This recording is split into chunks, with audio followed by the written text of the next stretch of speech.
Hey, how are you? I am Chris Robin, aka at Detroit Beastie, here with Team Rise or Fall to talk some Sunday night football. The Los Angeles Chargers go to Santa Clara, not that far north, I would imagine, to battle the San Francisco 49ers. Kickoff is at 8:20 p.m. Before I get into the game, some betting spreads, betting trends, however you want to put it, and my favorite players, make sure you go to the website at Team Rise or Fall right now. And when you get there, you can use promo code Beastie, the Beastie key, as I've said. That's like 3 videos rolling now. And so do that and you'll get a bunch of premium options, right? You'll get all of them. VIP premium options, however you want to put it. Stacks, cores. You'll get a voucher that rolls over month to month to crunch lineups at Fantasy Cruncher and the Discord as well, which is free, but we have little premium, moves to make there leading up to each lock. Football is obviously rolling. Sunday Night Football Week 10.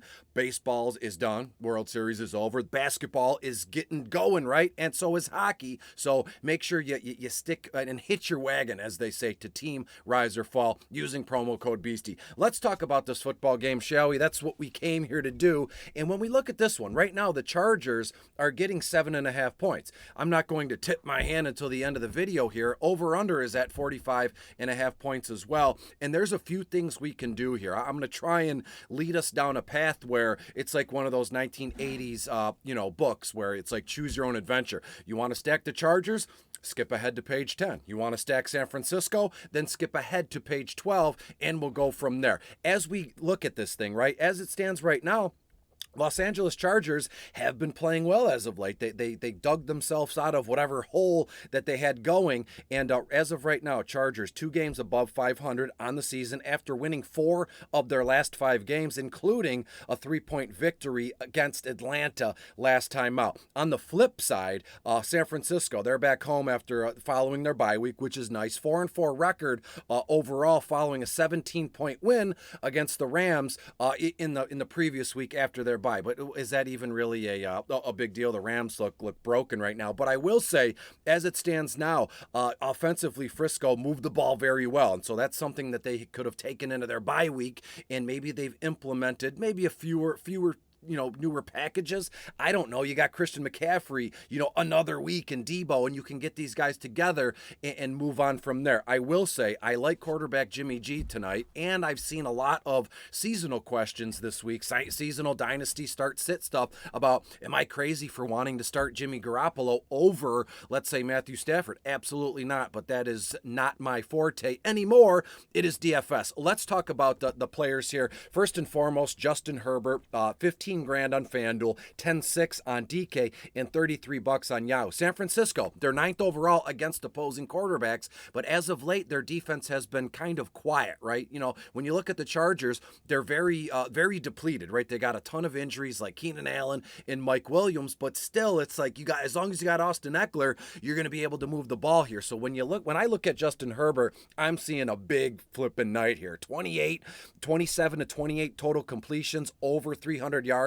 Let's just call it 310, something along those lines, and a pair of touchdowns. To me, it's about that third touchdown. I've said that before about numerous individuals and players here, but to me, Justin Herbert is a stone cold lock for at least 2 touchdown passes. That third one might not be as elusive as we think. To me, it's that 4th touchdown. If Herbert can get to that 4th touchdown pass or 4th overall touchdown, 2 on the ground, 2 in the air, however you want to split it up, he will be the slate breaker. So make sure you get at least one line with Herbert in the captain or MVP spot. As we go down, Jimmy Garoppolo, you love to see him. Feels good, baby, right? FanDuel, $14,000 on DraftKings, 9.8, and on Yahoo, he's $26. Jimmy G, 20 completions, a pair of touchdown passes, and around 250 yards in the air. And the not the rub, but what you like about Jimmy Garoppolo is guys like Christian McCaffrey or Debo Samuel, where realistically Jimmy's just got to flick the ball a couple yards,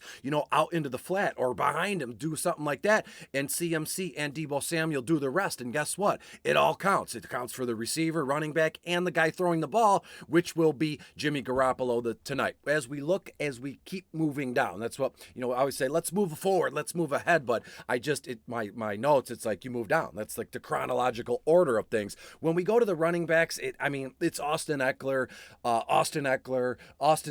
and yeah, you guessed it, Austin Eckler. He is $16,500 on FanDuel, 11.2 on DK, and $35 on Yahoo. Again, you're going to get what you paid for here with Austin Eckler. 12 carries, over 13 carries for about 55 yards or so, and the draw on Austin Eckler is the receptions. So if we're playing on a site like DraftKings where it is a point per reception, if I'm not mistaken, I have Austin Eckler 6-7 receptions, another 60 yards, so well over 100 total all-purpose yards, and that's it, right? That's the dream, that's the floor, and so we will move on.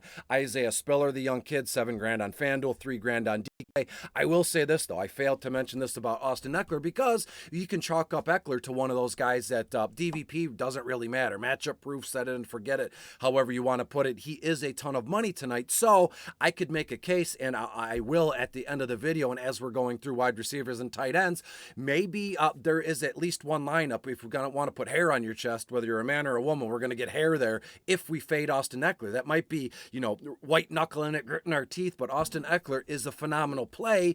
But in a weird way, given it's week 10, maybe we fade him and just hope for the best. Probably not a good move in a DFS video as a professional here, but hey, it takes all kinds, right? And as I said, Isaiah Spiller, nothing crazy, couple carries, 10, 15 yards. When we go to the San Francisco running backs, it's Christian McCaffrey. I mean, what can I possibly say in this video that would, either A, make you want to fade Christian McCaffrey, or B, want to start Christian? It's like not in caught in no man's land, not in purgatory, but with Christian McCaffrey, you don't need a dummy like me telling you what to do with Christian McCaffrey. He is a stone cold stud back in California. We've seen the way this team will use him to their advantage. He had that hat trick of throwing a touchdown, catching a reception, running for a touchdown. Let the good times roll with CMC. $17,000 on FanDuel, 11.6 on DK, and $43 on Yahoo. McCaffrey against the Chargers are 31st overall against opposing running backs, but in a way, he's also a wide receiver, which the Chargers are, I believe, this was from my memory here, I believe 15th or 16th, so any way you slice it, McCaffrey's in a beautiful spot. 16 carries, 95 yards, 4 to 5 receptions for another 40 yards, and he will find the end zone. So to me, you're looking at Eckler and McCaffrey, over 100 all-purpose yards, over, 4 or 5 receptions, and each will score a touchdown. One thing that stood out to me, which isn't surprising, it's not shocking, on the ground so far, McCaffrey, at least tonight, I have him around 5.2 yards a carry. That is fantastic. That's magical. Elijah Mitchell, not the forgotten man. He's only in his second year, but he will get some play. 5 to 6 carries, 30, maybe 40 yards if things kind of break their way. And I have this game just being not a shootout, but I do have a higher than normal score, and I do love the over here if that helps. So again, single game slate, Sunday Night Football. How did our main lines do? And we'll go on from there. But to me, Elijah Mitchell needs to be in the rotation here. As we go down to the wide receivers, no Keenan Allen, no Michael Williams. That is a massive bummer. I've been the biggest Keenan Allen fan since I can remember, but this guy, not irritating, right? I'm not mad at him. I'm not irritated at him. It's disappointing. He's not disappointing. I'm just overall bummed out about it because this guy is so talented, and him with Herbert together are magical. It's special, but this damn guy can't stay on the field. And it's like, I'm not mad, but I feel bad in a way, if that makes any sense. The empathy just goes crazy with Keenan Allen because he's a very likable guy. It'd be one thing if Keenan Allen was a jerk and running around talking crap to everybody and being a jerk, but he's not. He's a really good guy, and it just stinks. But we have to, amend our lineups and our notes and our DFS lines here. And to me, it's all about Josh Palmer and even DeAndre Carter, seeing how San Francisco, 21st overall against opposing wide receivers. Josh Palmer, 10.5 on FanDuel, very doable, 7.8 on DK, and $18 on Yahoo. DeAndre Carter now, $8,000. That, you love to see that. He's 5.4 on DK and $13 on Yahoo. When it comes to Palmer, 8 targets, 5, maybe 6 receptions. Very ambitious, as I say, fingers crossed, and a cool 70 yards. When we look at DeAndre Carter here, 5 targets, 3, maybe 4 receptions. receptions if Herbert's really on the money tonight. I could see that happening, and 40 to 45 yards for Carter. The one wild card here, which I don't know if I'm not special, but if you come across other Sunday Night Football single game slates, including this one, keep an eye out on Michael Bandy. Nobody's talking about this guy, and he's 7.5 on FanDuel, 2.4 on DK. Bandy, I have just as many targets for Bandy as I do DeAndre Carter. I have Bandy 5 targets, 3-4 receptions, 35 to 40 yards. So realistically, if you wanted to, he's only $500 less than DeAndre Carter, but this is the way to attack this slate from a DVP matchup. As I said, Frisco, 21st overall against opposing wide receivers. So could we get away with let's just call it what it is, Justin Herbert and Carter and Bandy, or Herbert, Carter, and Palmer, whichever way you want to slice it, and then mix in Bandy there? Yeah, fair enough, fine by me. As we go to the San Francisco wide receivers, Debo,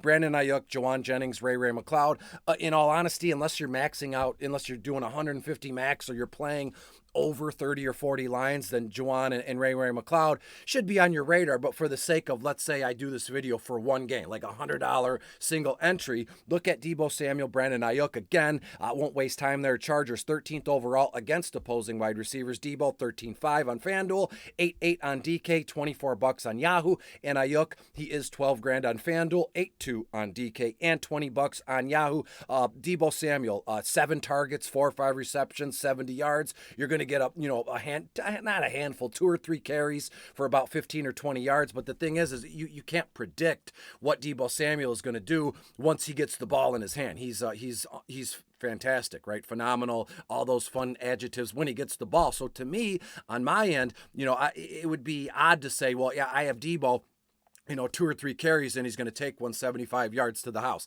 Not like I've never done that before, but tonight it could be a different case, whatever, and we'll move on. When you look at Ayuk, 6 targets, 4 receptions, and 60 yards there. As we kind of wind down this video, tight ends, kickers, and DSTs, the only 2 dudes you need to be aware of are Gerald Everett and George Kittle. Trey McKitty is still in there, going to be playing some snaps for the Chargers. Ross Dwelley at well, but again, you're max entering, maybe throw a dart their way, but to me, it's all about Everett and Kittle. San Francisco is 9th overall against opposing tight ends, so Everett he's not a slam dunk like he has been in the past, and even when Everett and the Chargers were in a matchup where the opposing team was like dead last against tight ends, Everett still didn't completely go nuclear like we thought he was. Everett, $9,000 on FanDuel, 6.2 on DK, $14 on Yahoo. I have Everett, 7 targets, 5 receptions, 60 yards. So you're looking at 11 total points PPR, 6 points for the 60 yards and 5 more for the receptions here. So